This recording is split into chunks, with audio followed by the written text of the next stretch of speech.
Mamonga. Mamonga is the guildmaster of Ain's own Gon and the overlord of the Great Two Nazarick.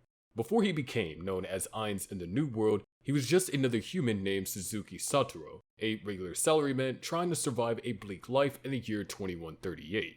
His world was polluted and overworked, and his life was a dull routine of office labor, suffocating social expectations, and isolation. He lost his mother early on, had no real relationship with his father, and lived in a crumbling apartment by himself. Emotionally numb to the world outside, he found meaning and escape in the DMMORPG Yggdrasil. In the game, Suzuki went by the name Mamonga. When Mamonga started playing, hunting down heteromorphic races was pretty much the norm. He got targeted and killed by PKers, player killers, constantly, making his gaming experience absolutely miserable. He was seriously considering rage quitting until TouchMe stepped in and changed everything. The anime shows him getting cornered by a bunch of PKers who were trash-talking his avatar while preparing to finish him off. Just when things looked hopeless, TouchMe swooped in and wiped them all out in one go. After that rescue, he and TouchMe connected with 7 other players who had been through similar experiences.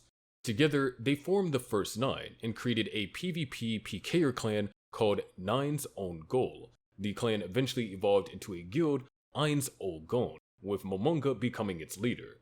Mamonga was all in. Under his leadership, the guild conquered the Great Two Nazarick, built the staff of Ain's Own Gon, and designed powerful NPCs, including his own creation, Pandora's Actor.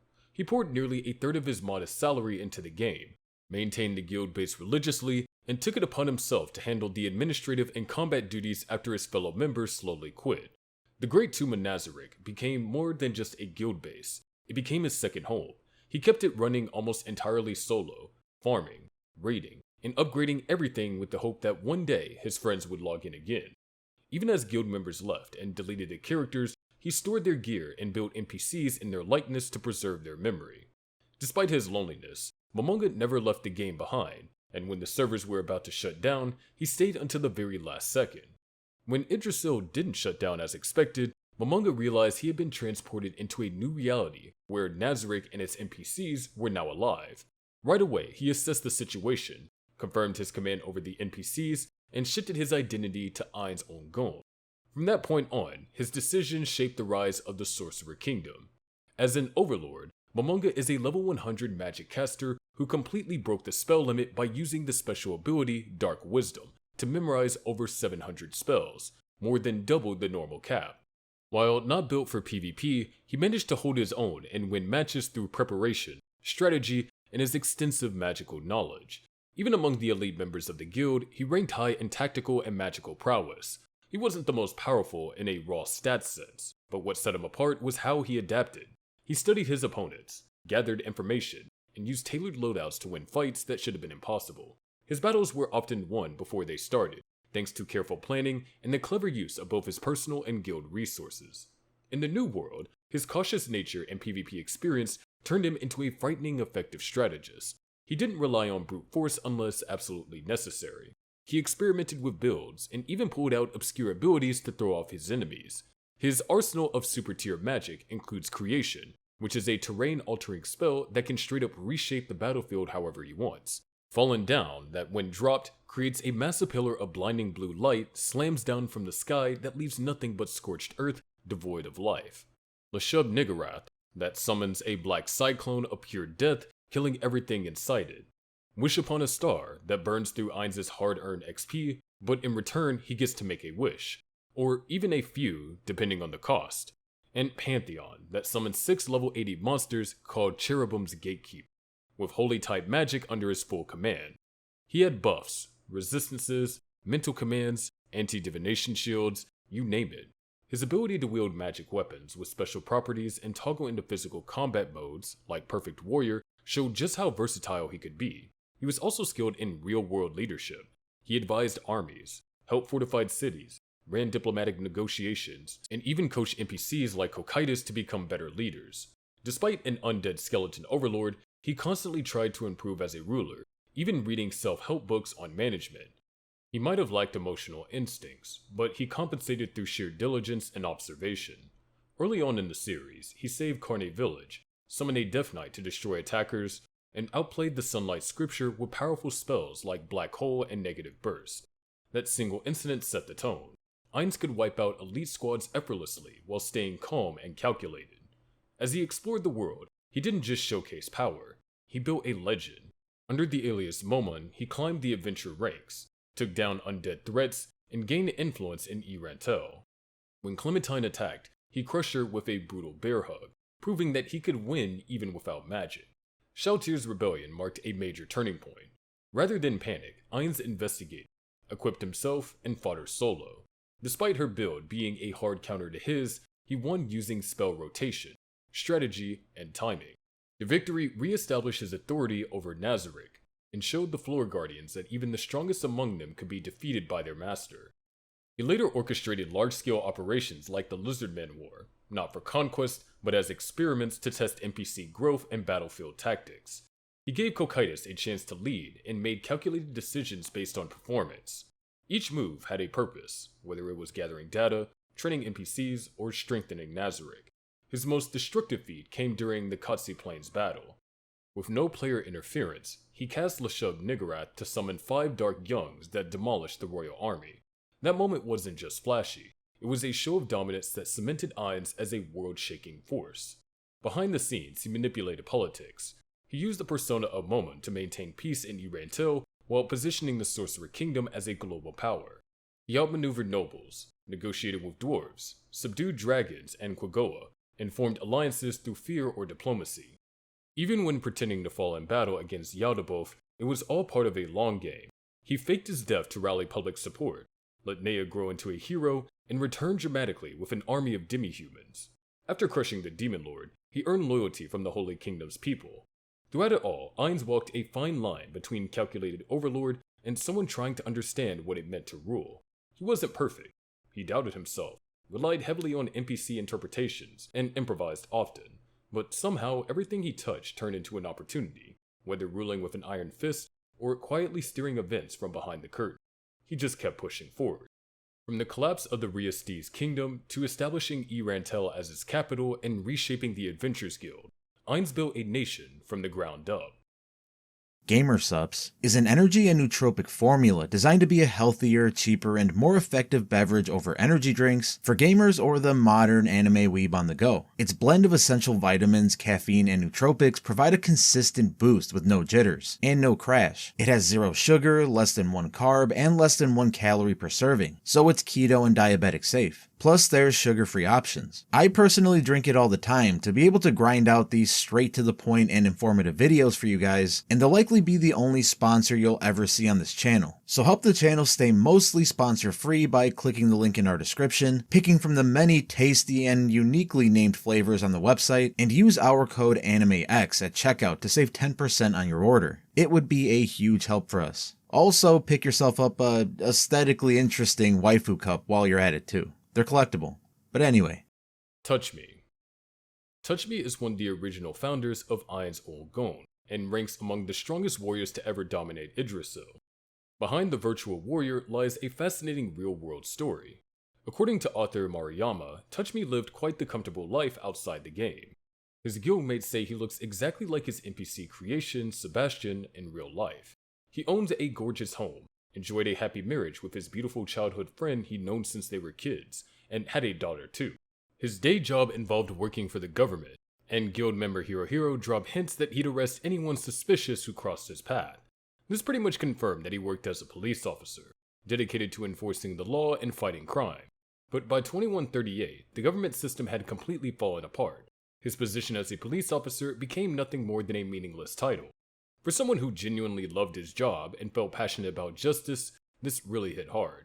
He found himself stuck between his ideals and a broken system that couldn't deliver the justice he believed in. Like many officers facing the same frustration, he started looking for that sense of justice somewhere else, which probably led him straight to Yggdrasil.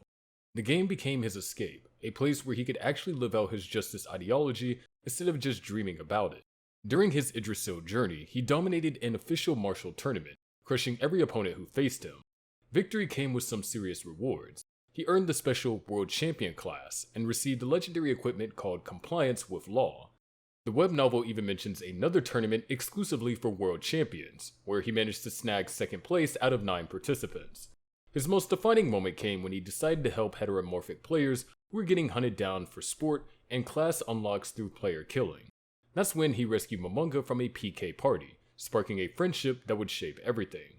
He pulled Mamonga back from the brink of quitting the game, guided him with his experience, and even took him on his first raid boss takedown. When Buku Buku Chagama couldn't find anyone willing to party with her because of her appearance, he stepped up first and formed a group with other non-human characters, creating the First Nine, also called Nine's Own Goal. As the clan grew, with members he personally chose and invited, they became a tight-knit friendly group. But it wasn't all smooth sailing. A massive disagreement erupted between him and another clansman, leading to that member leaving both the clan and the game entirely. This conflict left a deep scar on Mamonga, who watched the whole thing unfold. The guilt from this incident ate away at TouchMe, making him feel responsible for creating friction within the group. Eventually, he decided to make things right by calling a special meeting where he planned to resign. During that meeting, after discussing a newly discovered dungeon, he shocked everyone by announcing his intention to dissolve the clan, not out of defeat, but to transform Nine's Own Goal into an official guild. When the group agreed but expected him to lead, he turned down the guildmaster position and nominated Mamonga instead. After renaming themselves Ain's Own Gon, he officially dissolved the old clan structure, paving the way for their legendary guild status. TouchMe belonged to an exclusive club of just 9 players who could use the World Champion special class, making him one of Yggdrasil's absolute strongest warriors. His sword and shield fighting style, combined with this rare class, put him at the peak of warrior rankings within the guild. The compliance with law armor he received as a class bonus wasn't just impressive, it surpassed divine class items and could even rival guild weapons in terms of raw power. Maxing out his World Champion class unlocked his ultimate skill, World Break. This devastating attack literally slashes through space itself as it tears apart the very fabric of space and time. Think of it as a superior version of the 10th tier spell, Reality Slash, representing the absolute pinnacle of warrior abilities. What made him truly special wasn't just his attack power. He could tank boss attacks without taking damage while simultaneously counterattacking, essentially functioning as both a super tier attacker and an impenetrable tank. His battle instincts were razor sharp, allowing him to instantly read opponents' intentions and dodge their attacks before they could land. Against top class warriors, he had to rely heavily on his real-world reflexes to compete effectively. Beyond combat, he possessed some unique abilities that added flair to his presence. He could play minute-long music from his location through mysterious means, along with his signature explosion effects and dramatic landing techniques. His most memorable feature was a programmed special effect that automatically triggered a meaningless explosion behind him, with the words, "Justice has arrived," whenever he struck a specific pose. Before Yggdrasil's shutdown, Mamonga spent his final moments reminiscing about all his guildmates, including TouchMe, just minutes before the game transported him and the great Tuma Nazarick to the New World. TouchMe's influence continued even after his absence. When Mamonga initially planned to ignore an attack on Garnett Village, Sebastian, who ended up inheriting his creator's personality traits, pushed him to intervene, just like TouchMe would have done. This moment inspired Mamonga to fully embrace his new identity as Ain's Own Gon. During the intense battle against Shoutir Bloodfallen, Ain's equipped TouchMe's armor and shield after casting Perfect Warrior, shocking the floor guardians when Cocytus recognized the legendary equipment that only a world champion could properly use. Throughout the series, Ain's frequently reminisces about their past encounters, particularly their countless practice matches where TouchMe consistently emerged victorious. Ain's never managed to defeat him in PvP, though he fondly remembers strategizing ways to counter his friend's tactics and equipment. Fortunately, these weren't official matches, so his losses didn't affect his PvP record. Ain's treated these battles as valuable training rather than serious competition, knowing from the start that victory was impossible, but appreciating the learning experience. During the Witch of the Fallen Kingdom arc, Ain's reflected on how TouchMe differed from complacent players who lost their drive for improvement. Unlike others, he constantly pushed himself to become stronger, experimenting with job resets, different equipment combinations, and innovative tactics. Despite rarely experiencing defeat, he maintained an obsessive dedication to finding optimal job synergies and maximizing his performance, making him a true outlier among average players. Nishiki Enry. Nishiki Enry is one of the founding members of Nine's Own Goal. One word perfectly captures his essence: ninja. His weapon arsenal centers around dual-wielded daggers, Amaterasu and Tsukuyomi, while his blade, Susanoo, serves as his ultimate trump card. During his Yggdrasil days, he joined Nine's Own Goal as one of the earliest clan members, His keen exploration skills paid off when he discovered an unexplored dungeon called the Great Tomb of Nazarick, promptly reporting this find to his clan during their meeting. When the clan master TouchMe disbanded the group, he participated in founding the new guild alongside his former clansmen, becoming one of the 27 members who formed Ain's Own Gon. He was assigned to Mamonga's party, where he played a crucial role in successfully conquering the Great Tomb of Nazarick. Afterward, he created his NPC, Narbro Gamma, a doppelganger battle maid and a member of the Pleiades 6 Stars, while making Nazarick his home base. Initially, he didn't invest much effort into his avatar's appearance, leaving it smooth and featureless. Only a handful of guild members ever glimpsed his real body beneath those ninja clothes. At some point, he managed to acquire fluorite while playing Idrisil. Completely stumped about his purpose, he hit up internet searches to learn about its real-world applications before figuring out its in-game potential. Later, he embarked on a personal quest to hunt Jaugamo at the Spider's Nest, aiming to snag its rare drop item with assistance from his guild. His reputation as the guild's top physical damage dealer was well earned. He concentrated his character build entirely on stealth and damage output, though the specialization came at the cost of extremely low defense capabilities. When he activated his stealth abilities, he could deliver devastating single strikes that surpassed even warrior Tak Mikazuchi's offensive power. While he wasn't particularly skilled as a pure scouting type character, his reconnaissance abilities were solid, and no stealth specialized character had ever managed to evade his detection. The web novel reveals that his half-golem nature granted him incredible strength. Among all 41 supreme beings, the physical damage from a single sweep of his greatsword remained unmatched. His legacy continued into the new world through his weapons. Ainz wielded his twin blades, Amaterasu and Tsukuyomi, during the intense battle against the mind-controlled Shalltear, proving that his equipment remained formidable even in his absence. Warrior Tak Mikazuchi. Warrior Tak Mikazuchi is a Nephilim who rocks some seriously impressive dark red samurai armor, and carries a katana that matches his whole aesthetic perfectly. He was one of the original founders of Nine's Own Goal, getting in super early when Nishiki Enry first joined up the clan.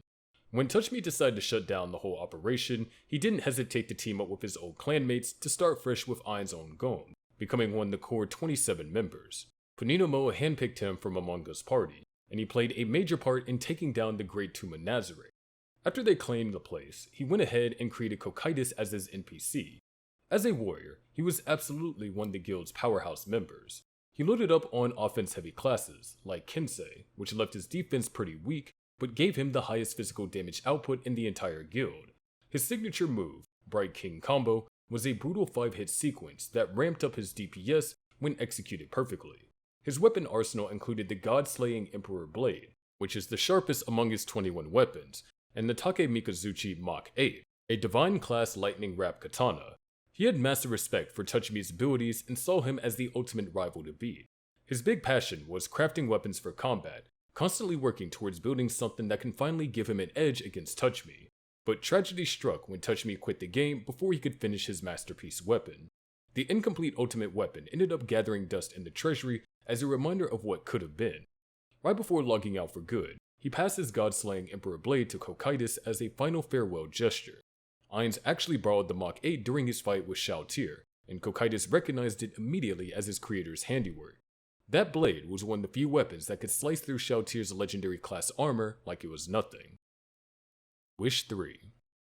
Wish 3 had been rolling with TouchMe and the rest of the founding members since way back when Nine's Own Goal first got started. When the clan eventually fell apart, he jumped right into helping his buddies create something new called Ain's Own Gon. Once they got the new guild up and running, the whole squad decided their first big move had to be something epic, so they set their sights on conquering the Great Tomb of Nazarick. Wish 3 joined the charge alongside everyone else, and somehow they actually pulled it off on their very first try. Ancient One. Ancient One was also one of the original founders of Nine's Own Goal. Out of all the former clan members, he was the guy who backed Mamonga for Guildmaster when Ain's Own Gon formed, and really liked his plan to tackle some mysterious dungeon nobody knew about. He was totally on board with warrior Tak Mikazuchi's dungeon clearing idea too, saying that players should absolutely throw themselves into risky situations since that's what the game was all about. Not much info exists about this supreme being, but he finally showed up in the 2024 Overlord exhibition. He looks pretty wild. This twisted monstrous figure draped in yellow and green robes that gives off some serious otherworldly vibes. Flatfoot. Flatfoot is one of the founding members of Nine's own goal. When the newly formed guild decided to go after the Great Tomb in Nazarick, he was right there in the mix. He teamed up with Nishiki Enry to scout out the dungeon and get the lay of the land before they made their move. After they successfully took over Nazarick, he ended up working alongside Pedroino on some macro research to help develop Shalltear Bloodfallen. As an assassin in the guild, he wasn't exactly built for pure scouting work, but he could handle reconnaissance duties just fine. Nobody with stealth specialization ever managed to slip past his detection abilities. Not much else is really known about him, including what he looked like or his full skill set. What we do know is that he carried around a weapon called Suru and Patan, which translates to flat and smooth. The name was obviously a play on his own username in Yggdrasil, but it ended up creating some awkward confusion with Pedroino, who started wondering if he had a thing for flat chest.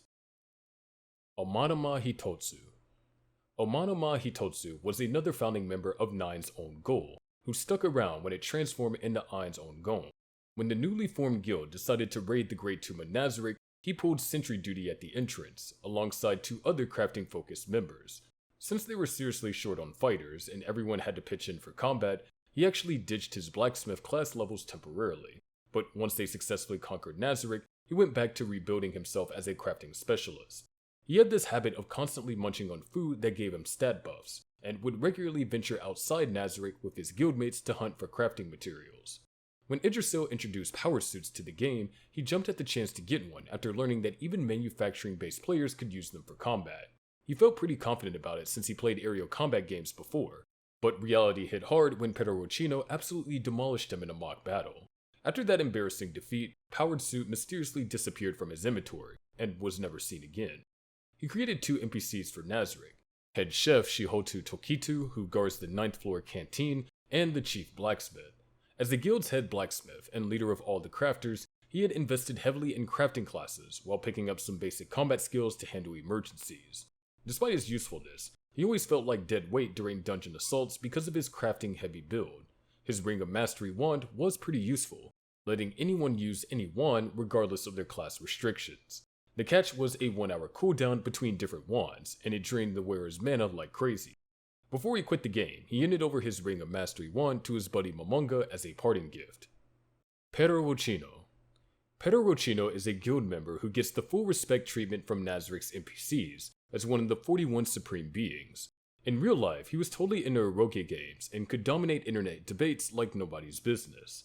He had an older sister who also played Yggdrasil. His sister, being a voice actor, created some weird problems for him.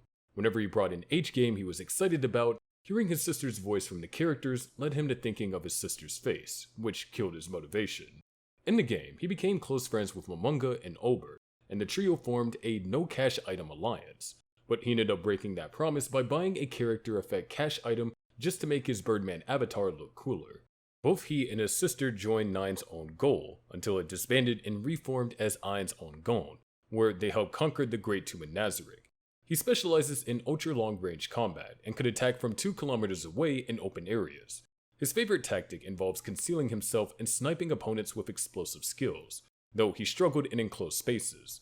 He was obsessive about skills and perfect character builds, even spending data capacity on special effects that Mamonga thought was wasteful. Before Nazarick's conquest, he worked hard on building the Sunfall item combo, requiring careful selection of data crystals, armor, and weapons. His effort paid off when he completed his full Falling Sun set, likely used with Hoyu's bow, a weapon filled with solar power. After conquering Nazarick, he spent considerable time creating Shalltear Bloodfallen. Despite being a true vampire, Shalltear looked stunning because he had Nazarick's illustrator design her appearance. He once developed a fetish for a specific eroge and wanted matching swimsuits for Shalltear. He managed to get an expensive replica through a fellow enthusiast, but he learned the producer had given his sister a bad experience. To avoid both copyright issues and his sister's anger, he hid the swimsuit and design book in the Adipocere chamber. After creating Shalltear, he quit the game and left all his valuable equipment with Mamonga, telling him to throw it away if he wanted. Mamonga refused and kept everything on display in the mausoleum. Ironically, he gave Shalltear a resurrection item that later helped her fight against Mamonga. While creating her, he shared every detail about Shalltear with Mamonga except for the hidden resurrection item.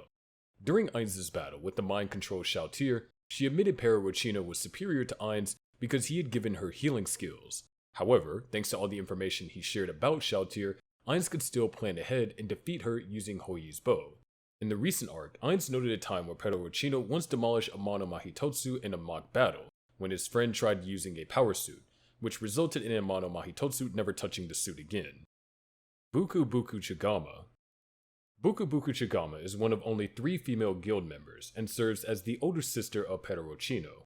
She created both Ora Bella Fiora and Mare Bella Fiore, making her one of the most influential supreme beings in their development. Nobody really knows what race she belongs to, or what she actually looks like, though her brother once described her as oddly looking pink flesh, which suggests her appearance is pretty grotesque. Her unusual appearance actually caused major problems when she first started playing Yggdrasil. She couldn't find parties willing to adventure with her because of how she looked, leaving her stuck until she met TouchMe. He was the first player who volunteered to let her join his group, which eventually led to her becoming part of Nine's own goal before it transformed into Ain's own Gon. In real life, she works as a famous voice actress under the stage name Kazeumi Kumi, with her fans calling her Kaze-chin.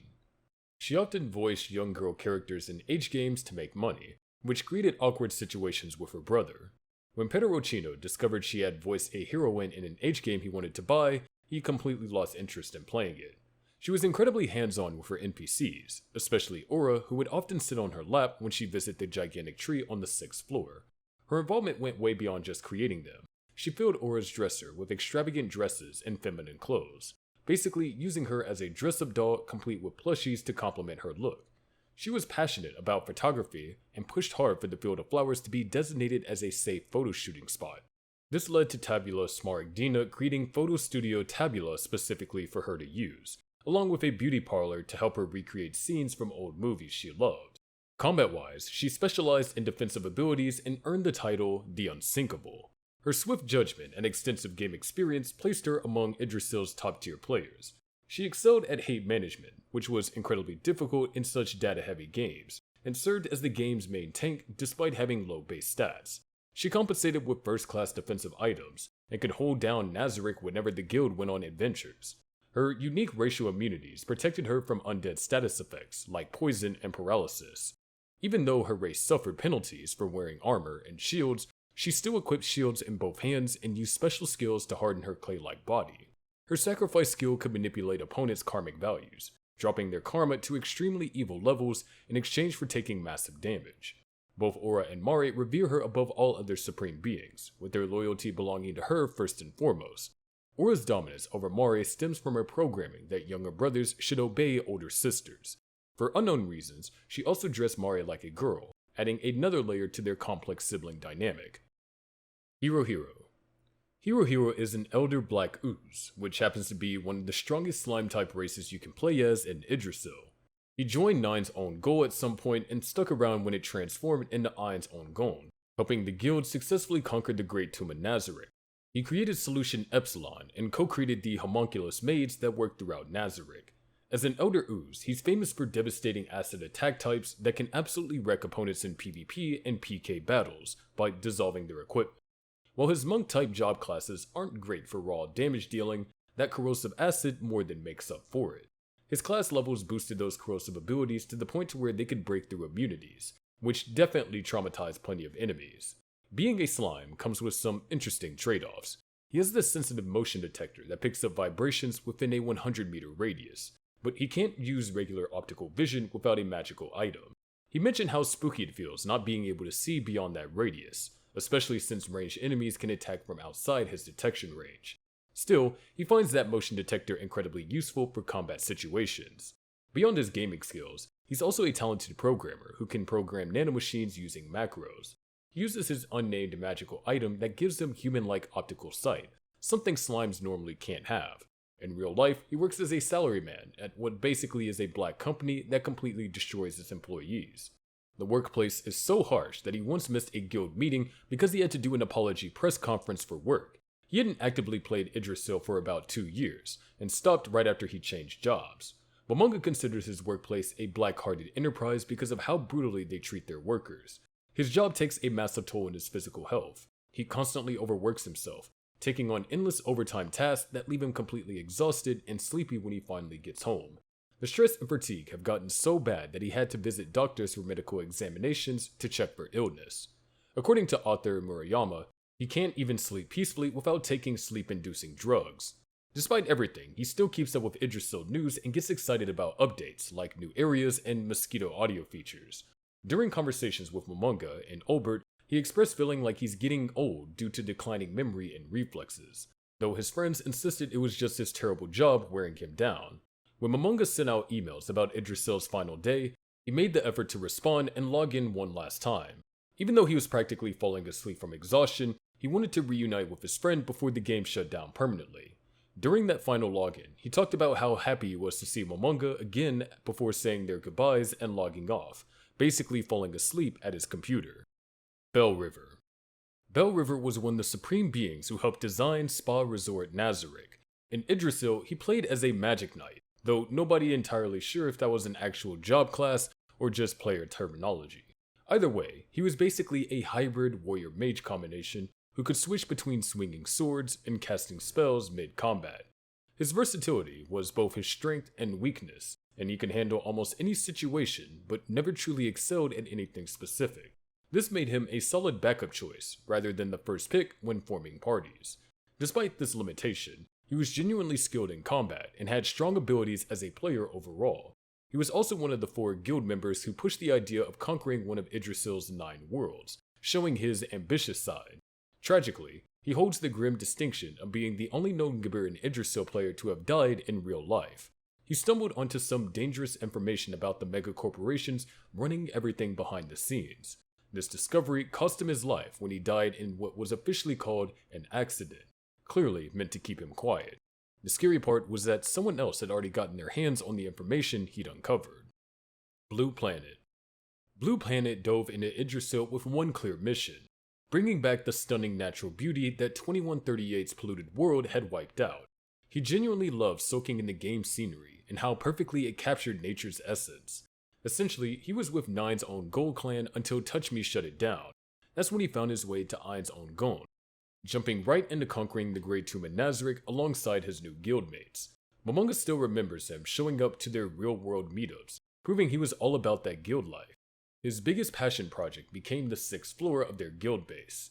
He poured countless hours into crafting and redesigning every detail, especially that incredible night sky he built from scratch.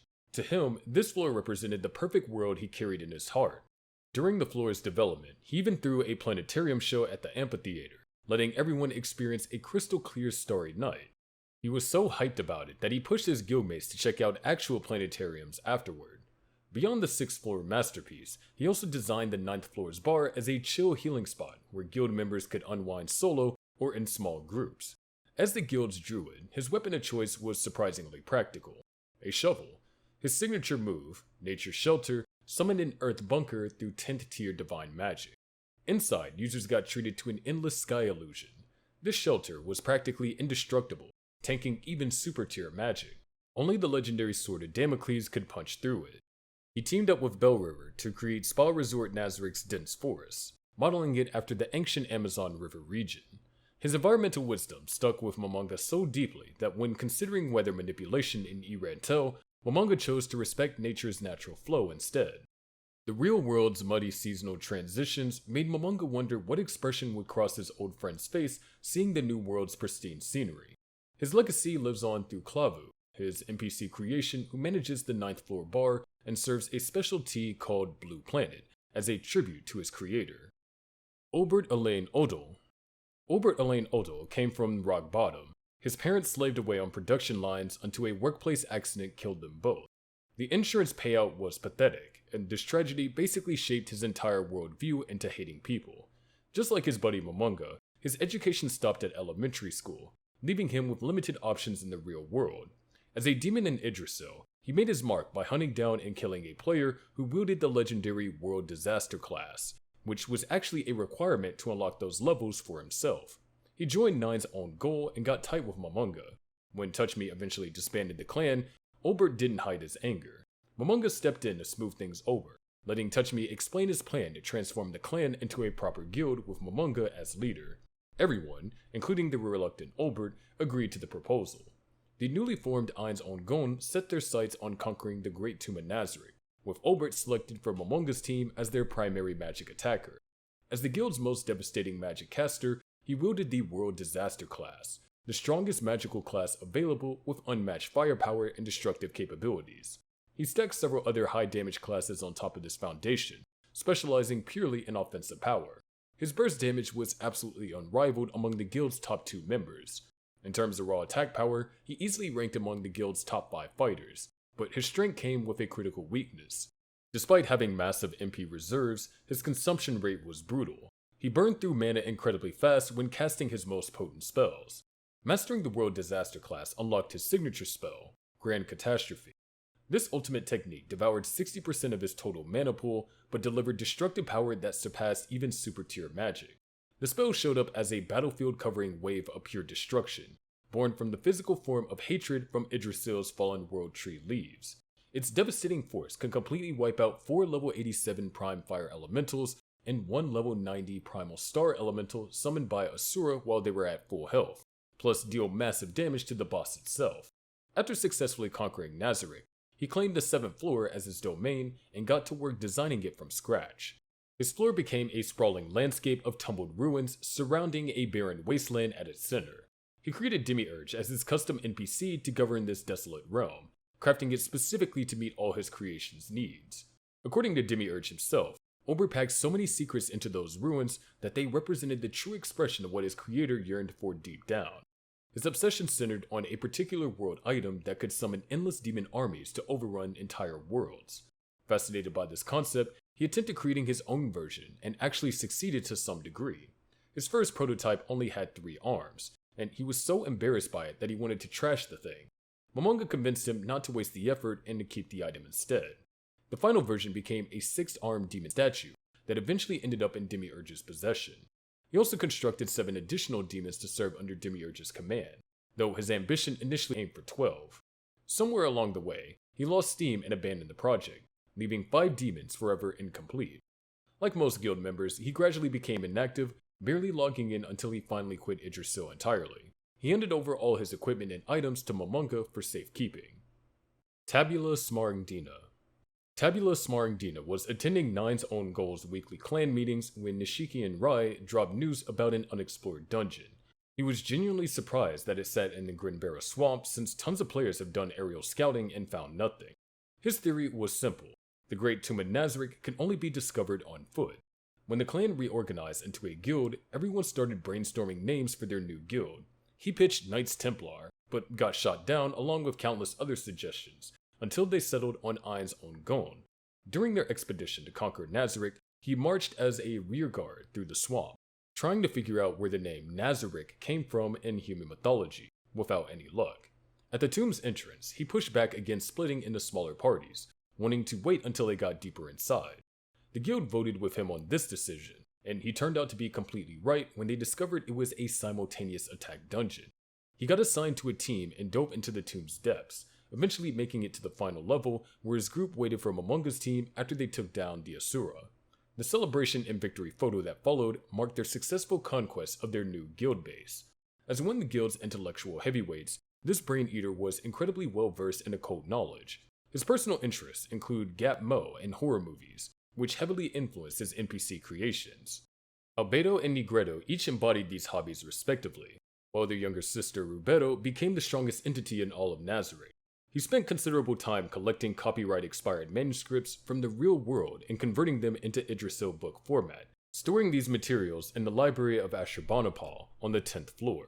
His design work covers about 20% of Nazarick's smaller mechanisms, but his incredibly detailed creations ate up so much of the guild's free data capacity that other members complained about not having enough space for their own projects.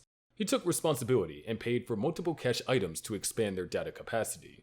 His notable creations include Photo Studio Tabula, built specifically for Buku Buku Chagama after learning about her photography hobby, and a beauty parlor designed to recreate scenes from old romance movies. The frozen prison on the 5th floor also came from his designs. He once helped TouchMe, Lucifer, and Mamonga solve a Sephiroth puzzle to open a secret door, though he got frustrated that his friends had no clue what the Sephiroth was, and tried lecturing them about it. In terms of raw magical destructive power, he actually outclassed Mamonga as a caster. When Pandora's actor first appeared and transformed into his form, he briefly fooled Albedo into thinking he was her real creator. However, she quickly caught on and questioned the disguised NPC, declaring that even in his exact form, she would never mistake anyone else for her true creator. Ponito Mo. Ponito Mo served as the guild's master strategist, bringing tons of gaming knowledge from his hardcore gaming background across multiple titles. Despite working long hours, he had plenty of free time to deep dive into research, watching game movies, and browsing the internet for intel. He developed the guild's famous Peking for Dummies guide, which emphasized gathering as much information as possible about target players while keeping complete stealth from them. His strategic foundation became the backbone for all guild operations against other players. Following Sun Tzu's principle that battles are won before they even begin, he would plan every operation down to the smallest detail. As a plant-based creature, his methods involve extensive research and information collection about enemies, then finishing them off with a devastating sneak attack. He called his signature player-killing technique squashing, and it worked incredibly well. His character build focused entirely on commander-type classes that boosted his teammates' abilities rather than his own combat power. The support role made him invaluable during group operations. Even in the New World, Ainz constantly draws on strategic lessons he learned from him, especially when using information-gathering spells. When the Martial Lord managed to trick Ainz with unexpected martial arts techniques, Ainz immediately thought about how his old guild strategist would have scolded him for falling for such an obvious enemy deception. Lucifer. Lucifer was the Guildmaster's Golem creator, crafting incredible constructs like the Lion Golem and Open Air Golem for Spa Resort Nazarick. One of his early golems had a combat AI glitch that made it attack everyone nearby right after activation. He brushed it off as a simple bug, but Mamonga suspected his guildmate had programmed that error on purpose as a prank. He also designed the magnificent gate leading to the throne room, showcasing his artistic skills beyond basic golem construction.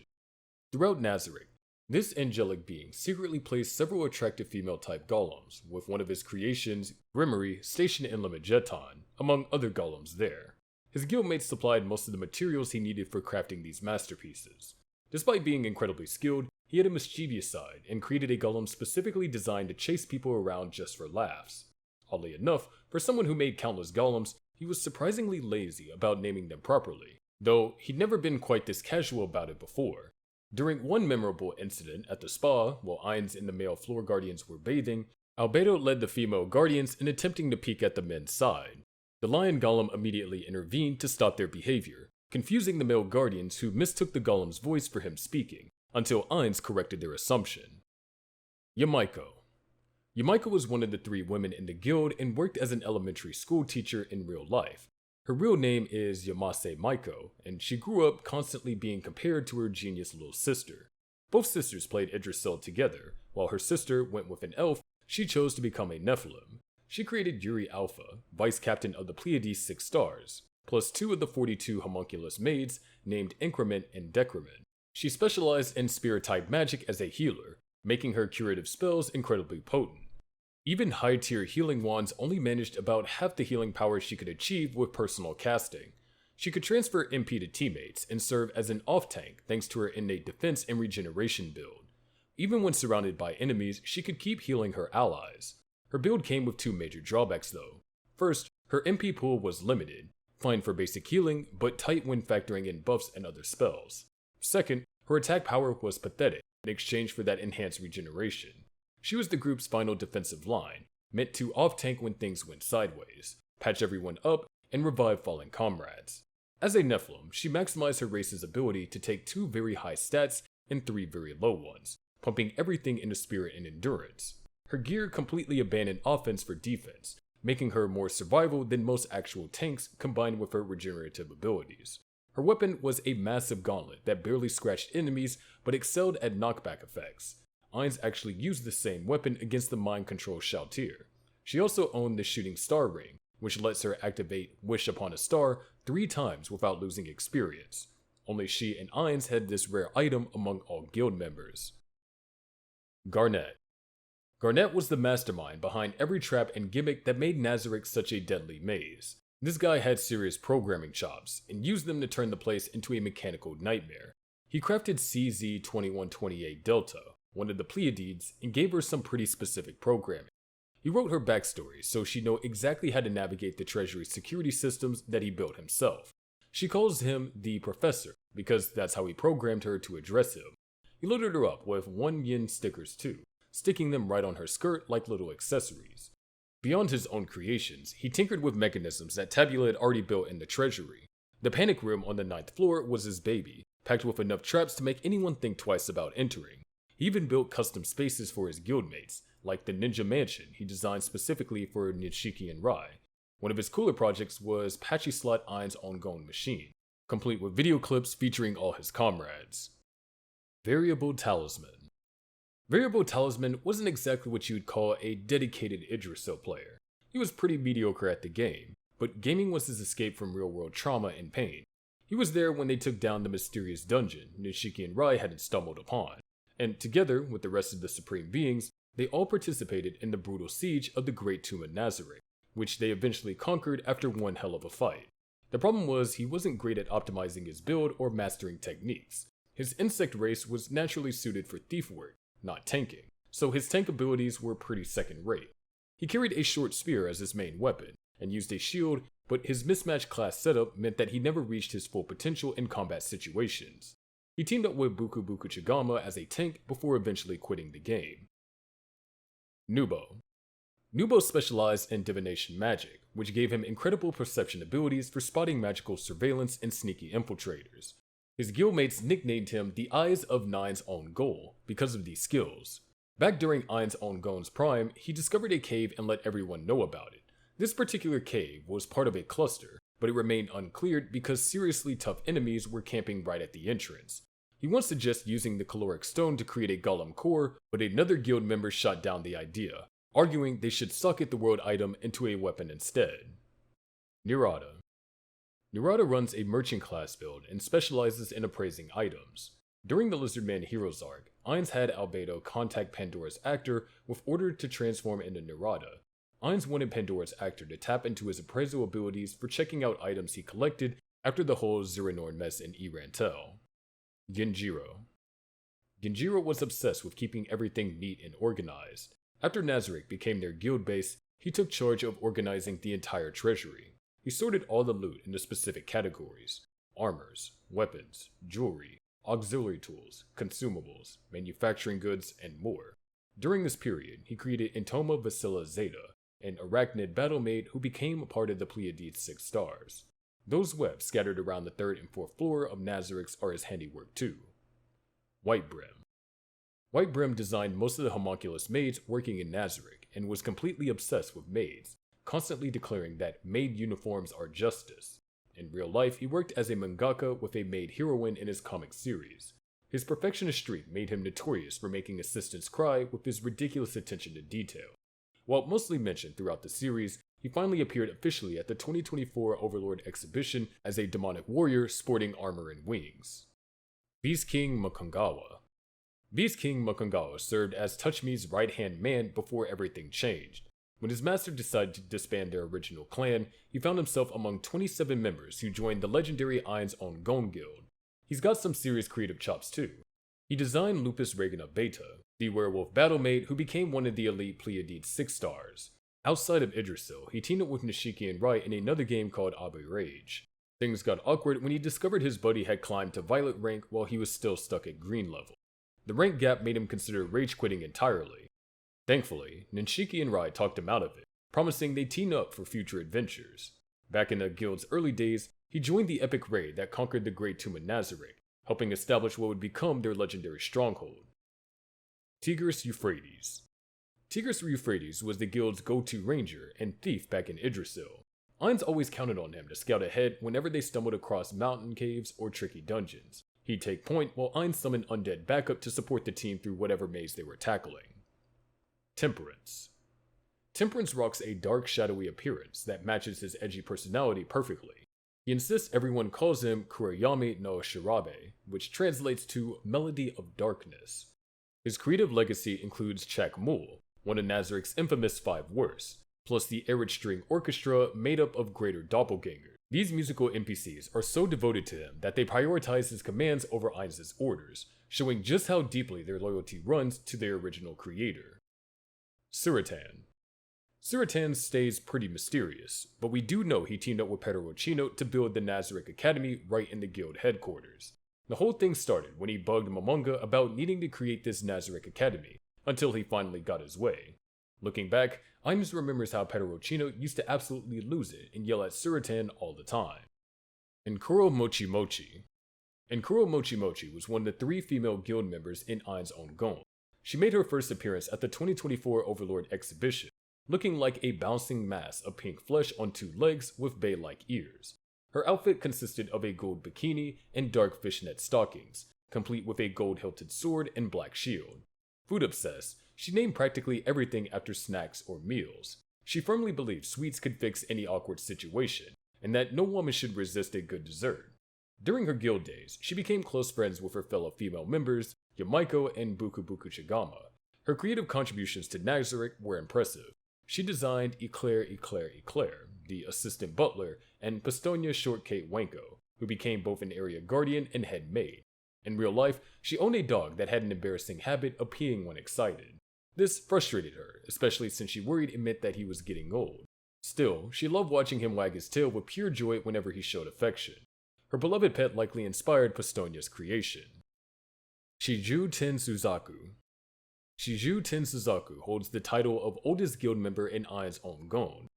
This new sports the face of a whiskered monkey and works as a university professor in real life. Teaching at a megacorporation-run university left him completely drained from academic politics and dealing with both students and corporate types daily. He stayed out of guild drama since he already had enough political headache at work. Despite his usual calm demeanor, he had a wild streak when it came to player killing. PKing became his stress relief. He'd imagine the players he hunted were the troublesome students who gave him headaches. His favorite downtime activity was playing shogi with Mamonga. They'd get so absorbed in their matches that they skipped Idrisil adventures entirely, sometimes playing right until the servers went down. As a spiritual magic caster and master of Mochi, he specializes in magical countermeasures, but packs serious offensive power too. When Idrisil shut down for good, he earned special recognition from Mamonga, who specifically called out his guild emblem during those final moments. Yasau.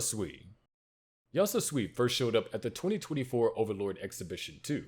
This heteromorph has a super skinny build, humanoid on the top, but with a bunch of tentacles for the lower half. They've got white coloring all over their body.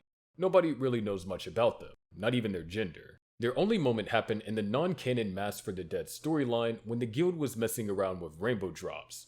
TouchMe thought it would be cool if Yasau switched from white to black like him and Pedroino just to see how different they'd look. Kudigra. Kudigra teamed up with Whitebrim and Hirohiro to create homunculus maids. He designed 3 of them, namely Foi, Lumiere, and Itole, which he personally created to bear French names.